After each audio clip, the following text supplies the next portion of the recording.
किसी दिल वाली ने, किसी मत वाली ने हमें खत लिखा है, ये हमसे पूछा है। દિનેશ ભાટિયાના બ્લોગમાં એકવાર ફરી આપ બધાનું સ્વાગત કરું છું અને આપ જોઈ રહ્યા છો આપણી બાવરી સમાજની પોતાની યંગ બાવરી ચેનલ. મિત્રો આજે 31 ડિસેમ્બર છે, 31 ઓગસ્ટ છે અને આજે બધા બાવરી સમાજના ઘણા લોકો અહીંયા ઉપસ્થિત થયા છે ગુલબાઈ ટેકરાના મહાકાળી ચોકે આવેલા રેન બસેરા ખાતેથી અને અહીંથી એક મોટી રેલીનું આયોજન થયું છે. સમાજને સાથે લઈને સમાજ દ્વારા એક પ્રથમ વખત એવું આયોજન થયું છે જે કદાચ ભારતમાં પહેલીવાર થયું હોય, વિમુક્તિ દિવસ.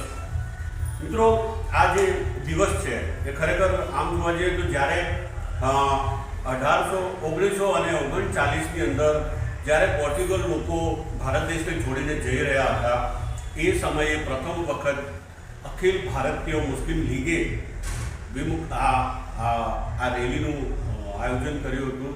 પહેલું એ લોકોએ જે વિજય દિવસ છે એ રીતે એમને આ પ્રથમ વખત આવી રેલીનું આયોજન થયું હતું અને એના પછી હવે આપણા ત્યાં અમદાવાદ ગુલબાઈ ટેકરા ખાતે મહાકાળી ચોક ખાતેથી પહેલીવાર માનવો છે અને એમની જે સંસ્થા છે અને સાથે સમાજના મોટા ઘણા બાવરી સમાજના બધી જગ્યાથી આવેલા લોકો છે, ઘણા પ્રધાનો છે, એમાં મોટી પણ સમાવેશ થયો છે.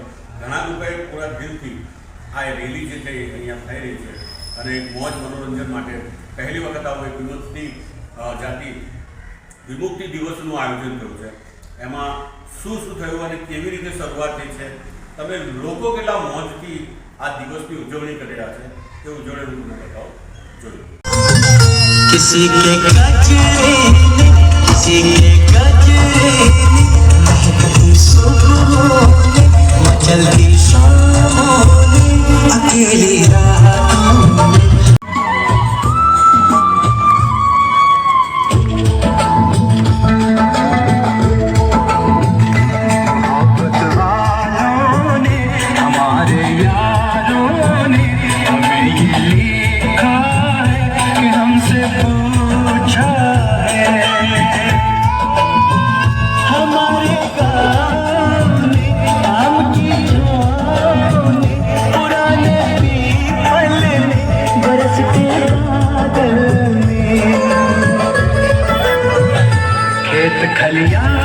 બીજું બધું જોયું ને તમે કે કેટલા મોજ શોખથી આજે વિમુક્તિ દિવસની ઉજવણી થઈ રહી છે. અને ત્રીજું એ છે સૌથી મહત્વનું કે જે મોટા લોકો અહીંયા આવ્યા છે, ઉપસ્થિત થયા છે, પ્રમુખો જે ઉપસ્થિત થયા છે બધી જગ્યાથી, તો આપણે વન બાય વન દરેકથી 2 મિનિટ આજનો જે વિમુક્તિ દિવસ ઉજવવામાં આવી રહ્યો છે 31 ઓગસ્ટ.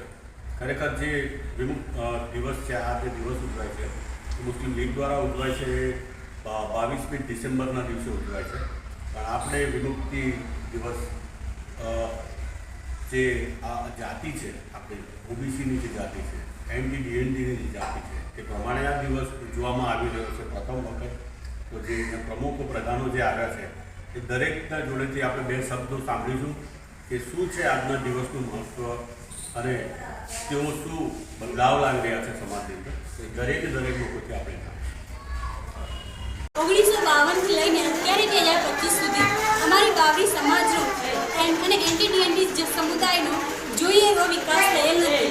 તેથી અમે સરકારમાં રજૂઆત કરીએ છીએ કે અમારી બાવરી સમાજ અને એન્ટી-ડીએનડી સમુદાયને ભારતીય બંધારણ પ્રમાણે પૂર્ણ વિકાસ થાય અને એવી અમે સરકારમાં રજૂઆત કરી અને અપેક્ષા રાખીએ છીએ. જોડાયા છે આપણી સાથે યુવા વિકાસ બાવરી સમાજ ટ્રસ્ટના મુકેશભાઈ રાણી ખાતેથી. એ સર્વપ્રથમ જોડાયા છે અને આપણે જણાવશે આજે વિમુક્તિ દિવસ વિશે. લાભ મળશે તો બધાને આપવા આવશે તમારા ઘેરે. ભારત માતા કી ગુજરાત ખાતે ઇન્ડિયા ખાતે આપણી બાવરી સમાજના જેટલા બી પબ્લિક રહી રહી હતી દરેક ઠકોણે છેલ્લા 50 વર્ષથી મુક્તિ દિવસની આમ ઉજવણી કરે. ગુજરાતના હોય ગુજરાત ખાતે ગુલબાઈ ટેકરા આપણી સમાજનો મોટો એરિયો ચોકણ પણ 200 વર્ષ થાય ગયા પણ કોઈ દન આ મુક્તિ દિવસની ઉજવણી કદી કરી કોની. ઇનામ હોય અમુક પબ્લિકનો સપોર્ટ કોની, અમુક બહેન દીકરીનો સપોર્ટ હતો, પણ અમે પબ્લિક જાગૃત થઈ, બહેન દીકરીઓ જાગૃત થઈ, કાર્યકર્તા જાગૃત થયા, વડીલ જાગૃત થયા. તો આ મુક્તિ દિવસનો 31 ઓગસ્ટ યો મુક્તિ દિવસ કેવી રીતે મનાવી રહ્યા કે 1871ની સાલના મોય અંગ્રેજ શાસન જ્યારે ઇન્ડિયા મોય આવ્યો અને ઇન્ડિયાને ગુલામ બનાવી, તેઓ ગુલામીના મોય 40 જાતિ એવી હતી કે જે જંગલની રક્ષા કરતી હતી, મોટી મોટી મહેલોની રક્ષા કરતી. તેનામાં આપણી બાવરી સમાજ બી તેઓ 40 જાતિઓનામાં હતી. તો તેઓ અંગ્રેજે કહે કે આ ખૂંખાર જાતિ છે, ડેન્જર જાતિ છે, મારકૂટ કરવામાં, શિકાર કરવામાં, ભાલા ઠોકવામાં, તલવાર ચલાવવામાં આપણી સમાજ એકદમ ડેન્જર સમાજ હતી. તો તેઓ અંગ્રેજ સરકારે કાળો કાયદો 1871નામાં આપણા પર નોખ્યો. કેવો રીતે નોખ્યો કે આ સમાજના જેટલા બી આદમી હોય, બહેનો હોય, દીકરીઓ હોય, જે હોશિયાર હોય, લડાકુ હોય, તેઓ બધાને રાત પડે તો પોલીસ ચોકીમાં જઈને હાજરી ભરાવણી પડે. એટલે લગભગ નહીતર 1947માં ભારત આઝાદ થયું, પણ 1871થી તેઓ કાયદો નોખેલો હતો કે તેઓ કાયદાનામાં 100 વર્ષ સુધી આપણી સમાજ પીલાઈ. એના પછી 1947માં ભારત આઝાદ થયો. 1952નામાં હોય તેઓ કાળો કાયદો હટાવવામાં આવ્યો આપણા ઉપરથી. આપણા બાપ દાદા રોજ જઈને પોલીસ સ્ટેશનમાં હાજરી ભરાવતા કે ભાઈ હું હોકણ શું, જો હાજરી ભરાવો તો બીજા જણે તેને ઝાલીને જેલમાં પૂરતા. તેઓ આપણા ઉપર એક કાળો કાયદો હતો, તે કાળો કાયદો મટ્યો. તેની યાદના હોય આ મુક્તિ દિવસનું આયોજન કરવામાં આવ્યું. અને સૌ પ્રથમવાર ગુજરાત ખાતે ગુલબાઈ ટેકરાના હોય આપણી બાવરી સમાજ તરફથી જો 40 જ્ઞાતિઓ મુક્તિ દિવસની ઉજવણી કરે, તેઓ ભાગરૂપે આ પહેલી વખત આપણી સમાજે આ મુક્તિ દિવસની ઉજવણી કરી.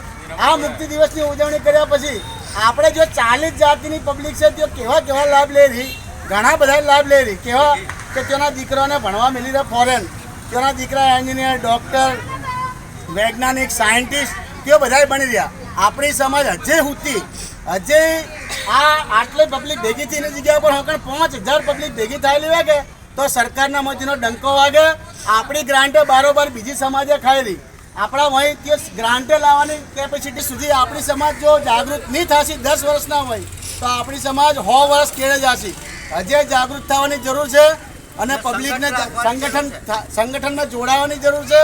જો સંગઠનમાં જોડાશો, આપણી જે આવનારી પેઢી છે, આપણા દીકરા છે, પોતરા છે, પોતરીઓ છે, દોતરા છે, તેઓને ભણવાના હોય, ઊંચો એજ્યુકેશન મેળવવાના હોય, ITI કરે, મોટા આપણામાં સંગઠન કોની, મેજોરિટી કોની, પબ્લિકનો સપોર્ટ કોની, કાર્યકર્તા છે મોય ઘણા કાર્યકર્તા, પણ આપણી સમાજ હજે હુતી, તેઓ જાગતી કોની. જો તે સમાજ આ કાર્યકર્તાના કેડે ઊભી રહે કે તો આ નાય કાર્યકર્તા કરોડો રૂપિયાની ગ્રાન્ટે ખેંચીને આપણા સોરાના મોય લાવી દઈ. આપણો સોરો વિદેશ ભણવા જાય હતી, હોસ્ટેલમાં ભણવાનો તેનો 5 લાખ 10 લાખ ખર્ચો થતો તે સરકાર દઈ રહી. હોકણ મોટી મોટી હાઈસ્કૂલોના હોય, મોટી મોટી કોલેજોના હોય, તેને જેટલી શિષ્યવૃત્તિ મળતી હોય 5-5 લાખ રૂપિયા, 10-10 લાખ રૂપિયા શિષ્યવૃત્તિ મળી રહી. સ્કોલરશીપ 15-15 લાખ રૂપિયા સ્કોલરશીપ મળી રહી. પણ તેઓ પબ્લિક જાગતી કો નહીં, પબ્લિક આ આગેવાનોને સપોર્ટ કો કરતી. તો મારી તો બાવરી સમાજને, ગુજરાતના બાવરી સમાજને, અમદાવાદની બાવરી સમાજને એક જ વિનંતી છે કે આ NDDNT જો ગ્રુપ સંગઠન ગુલબાઈ ટેકરા ખાતે થયું, આખા ગુજરાત ખાતે અમે ઓલ ગુજરાત ખાતે NDDNT ફાઉન્ડેશનની રચના કરવા જઈ રહ્યા. એના મોય ભરતભાઈ પટણી સાહેબ આપણને સપોર્ટ કરી રહ્યો, પેલા હું નામ કુલદીપ સર, પેલા ચુનારા હું જયેશભાઈ ચુનારા, આવા મોટા મોટા માણસો અમને સપોર્ટ કરી રહ્યા કે તમારી પબ્લિકને જાગૃત કરો.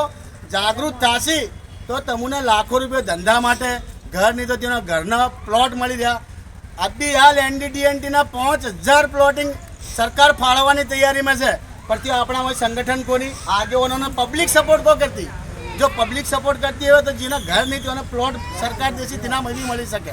5000 પ્લોટ અભી હાલ ભાજપ સરકારના અંડરના પડ્યું. RSS ગ્રુપના રાષ્ટ્રીય સ્વયંસેવક સંઘવાળા NDDNT પબ્લિકને 50 NDDNT સમુદાયનું જે પ્રોફેશનલ રીતે કામકાજ ચાલુ થયું, આ NDDNTના મોય ખૂબ મોટા પાયે સરકાર કરોડો રૂપિયાનું ડોનેશન દઈ રહી. પણ તેના મોય આપણી સમાજ હુતી, એ જાગતી કોની, આપણી સમાજ રહી. આ આગેવાનોને સપોર્ટ કરજો. NDDNT ફાઉન્ડેશન ઓલ ઓવર ગુજરાતના લીધે બનાવવાનું છે. તેના મોય મેં આ DNTના મુક્તિ દિવસ વિશે આપણે બધા ભેગા થયા. આ સૌ પ્રથમ પહેલી વખત થયું.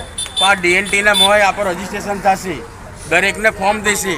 જો ફોર્મ ભરાવજો, ઓનલાઈન તમારા ઘરને ડેટા દેજો તો એનામાં તમને 4 થી 5-6 જાતના લાભ મળવાના છે. આનામાં પહેલો લાભ તો તમને શું મળવાનો છે કે તમારા દરેકનો 10-10 લાખનો વીમો.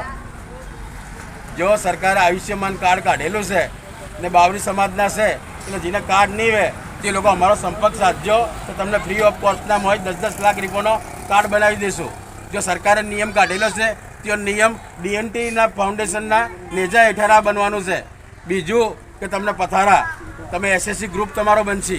SSC ગ્રુપના હોય તમને દરેકને 25,000 રૂપિયા સરકારનો ઓક્સી 2 વખત ને એના પછી તમે ગ્રુપ ચલાવશો તો તમને 1,00,000, 1.5 લાખ છેલ્લા 15 લાખ રૂપિયા સુધી તમને ધિરાણ કરવાની તમને સરકાર લોન દેવાશે. બીજું કે તમે બાળકોને ભણાવો, તમે બાળકોને ભણાવશો તો તમારા બાળકો 10મું 12મું જ ભણી રહ્યા, પણ એના ઉપરાંત જો ભણશે તો સરકાર 1,20,000થી લઈ 15 લાખ રૂપિયા સુધી તમને સરકારી ગ્રાન્ટ દેશે. બીજું કે તમે રહી રહ્યા તો તમને તમારું ઘરનું ઘર તમને હોનો ઘર બનાવી દેવાનું. DNT નેજા હેઠળ પણ યોજના છે, એનામાં બી તમારો ભાગ લેવાનો તો તમને બધાને હોનો ઘર બની જશે. ને તમે બીજા સરકારના પ્લોટ છે DNTના પોતાના, તો એ પ્લોટને જેને ઘર નહીં હોય, જો ઘર-બાર વગર ન હોય તો એ લોકો બી ઓનલાઈન પોતાના પ્લોટ નોંધાવી ક્રિમિનલ એક્ટ દ્વારા 1871 વિચરતું ભૂમંતુ જાતિ ઉપર અંગ્રેજો દ્વારા અમલમાં મૂકવામાં આવેલ હતો. એ કાયદો 1952માં રદ કરવામાં આવેલ હતો. તે દિવસને આજે બાવરી સમાજના લોકો વિમુક્ત જાતિ વિમુક્ત દિવસ તરીકે ઉજવી રહ્યા છે. કાયદામાં સુધારો કર્યો હતો, છતાં બ્રિટિશની સરકારે 1911માં નવો વિચરતી જાતિ અધિનિયમ બનાવ્યો. એમાં અમારી બાવરી સમાજ પણ સામેલ હતી. અધિનિયમમાં દર્શાવવામાં આવ્યું કે કોઈ જાતિ, ટોળી કે વર્ગ વ્યવસ્થિત રીતે બિનજામીનપાત્ર ગુના કરવા માટે હોય તો પ્રાયત્રી સરકાર તેવી વ્યક્તિઓ કે જૂથ ટોળીને વિચરતી જાતિ તરીકે ઓળખાય. ભારત માતા કી જય. રોણીપમાં હોય, બુધરપુરામાં હોય, રોમદેનગરમાં હોય, મનસીપરામાં હોય, આખા ગુજરાતના હોય બાવરી વસાવટ કરે. પણ આવો મુક્તિ દિવસ કેને ઉજવ્યો કોને? તો એક બોલો ભારત માતા કી જય.